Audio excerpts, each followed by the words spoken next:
ইরানের সর্বোচ্চ নেতা মোস্তফা খামেনির সঙ্গে সাক্ষাৎ করতে চান মার্কিন প্রেসিডেন্ট ডোনাল্ড ট্রাম্প। সম্প্রতি নিউ ইয়র্ক পোস্টের জনপ্রিয় রাজনৈতিক পডকাস্ট পডফোর্স ওয়ানের এক সাক্ষাৎকারে ট্রাম্প বলেন, যুদ্ধ বন্ধের শান্তি আলোচনায় সরাসরি যুক্ত আছেন মোস্তফা খামেনি এবং তাদের মধ্যে আলোচনা বেশ ভালোভাবেই এগোচ্ছে। পরিস্থিতি অনুকূলে থাকলে আগামীতে যে কোনো সময় ইরানি এই শীর্ষ নেতার সঙ্গে তিনি ব্যক্তিগতভাবে দেখা করবেন বলেও প্রত্যাশা করেন। Would you like to meet him or meet any of the Iranians in person? I've never thought of it, actually. It's a very good question. I'll think of it. Yeah, I'd like to meet him. আলোচনার বড় অগ্রগতি নিয়ে Trump জানান, Iran ইতোমধ্যে পারমাণবিক অস্ত্র তৈরি না করার শর্তে সম্মত হয়েছে। ওয়াশিংটন কোনোভাবেই তেহরানকে পারমাণবিক শক্তির অধিকারী হতে দেবে না, আর ইরান এই মূল শর্তটি মেনে নেয় যুদ্ধ অবসানের পথ অনেকটাই সহজ হয়ে এসেছে।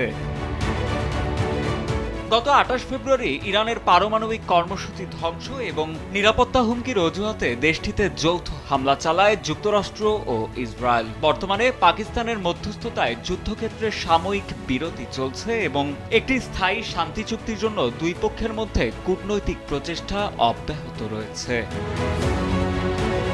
ইরানের সঙ্গে চলমান এই আলোচনাকে অত্যন্ত ইতিবাচক ও দ্রুত পরিবর্তনশীল হিসেবে দেখছেন ডোনাল্ড ট্রাম্প। তিনি আশাবাদ ব্যক্ত করে জানান, এই কূটনৈতিক তৎপরতা সঠিক পথেই এগোচ্ছে এবং খুব শীঘ্রই মধ্যপ্রাচ্যের এই সংকট কাটিয়ে বড় ধরনের কোনো ভালো খবর পাওয়া যাবে। সাজিদ আনিল, ডেস্ক রিপোর্ট, সময়ের আলো।